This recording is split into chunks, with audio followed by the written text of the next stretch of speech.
EP. ജയരാജന്റെ ആത്മകഥയിലെ പരാമർശങ്ങളുടെ പേരിൽ മിനിറ്റുകൾക്കകം വിവാദം കത്തിപ്പടർന്നു. തലങ്ങും വിലങ്ങും വിളികൾ, അന്വേഷണങ്ങൾ. ഒരു ഭാഗത്ത് പുസ്തകത്തിന്റെ കവർ പേജും ഉള്ളടക്കങ്ങളും, മറുഭാഗത്ത് തിരഞ്ഞെടുപ്പ്. ഇ.പി. ശരിക്കും പ്രതിസന്ധിയിലായി. പതിവ് പോലെ തിരഞ്ഞെടുപ്പ് ദിനത്തിൽ പാർട്ടിയും. തുടരെ തുടരെ ഇ.പി. മാധ്യമങ്ങൾക്ക് മുന്നിൽ വന്നെങ്കിലും പരിപൂർണ പിന്തുണയല്ല പാർട്ടിക്കകത്തുനിന്നും ലഭിച്ചത്. ഇ.പി. പറഞ്ഞത് വിശ്വസിക്കുന്നുവെന്ന് സംസ്ഥാന സെക്രട്ടറി എം.വി. ഗോവിന്ദൻ അറിയിച്ചു. ആരെപ്പറ്റിയാണോ ആ പുസ്തകത്തെ പറ്റിയെല്ലാം പറഞ്ഞിട്ടുള്ളത്, അദ്ദേഹം തന്നെ അതിനിശ്ചിതമായിട്ട് അത്തരത്തിലുള്ള ഒരു കാര്യവും ഇല്ല എന്ന് പറഞ്ഞു കഴിഞ്ഞ സാഹചര്യത്തിൽ ജയരാജൻ പറയുന്നത് വിശ്വസിക്കുക എന്നുള്ളത് തന്നെയാണ് പാർട്ടിക്ക് ചെയ്യാൻ സാധിക്കുന്ന. എന്നാൽ എ. വിജയരാഘവന്റെ പ്രതികരണം പൂർണ്ണമായും ഇ.പി.ക്ക് അനുകൂലമായിരുന്നില്ല.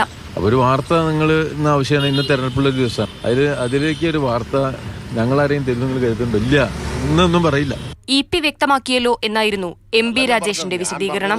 ഇ.പി. പറയുന്നു അദ്ദേഹത്തിന്റെ അല്ലാന്ന്, പിന്നെ ഞാൻ അതിലെന്ത് പറയണം? വാർത്ത തെറ്റെന്നായിരുന്നു പ്രകാശ് കാരാട്ടിന്റെ മറുപടി.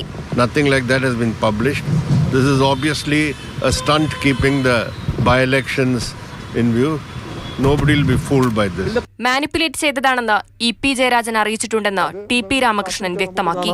ആരെങ്കിലും കൊടുക്കുക പേര്? ആ കട്ടൻ ചായയും പരിപ്പടി എന്നുള്ള പേര് ആരെങ്കിലും കൊടുക്കുവോ? ഇത് യഥാർത്ഥത്തിൽ ഇ.പി.യെ പരിഹസിക്കുന്നതിന് വേണ്ടി ഉണ്ടാക്കിയിട്ടുള്ള ഒരു പേരല്ലേ അത്? തിരഞ്ഞെടുപ്പ് ദിനത്തിലെ വിവാദത്തിൽ പാർട്ടിക്ക് കടുത്ത അതൃപ്തിയുണ്ട്.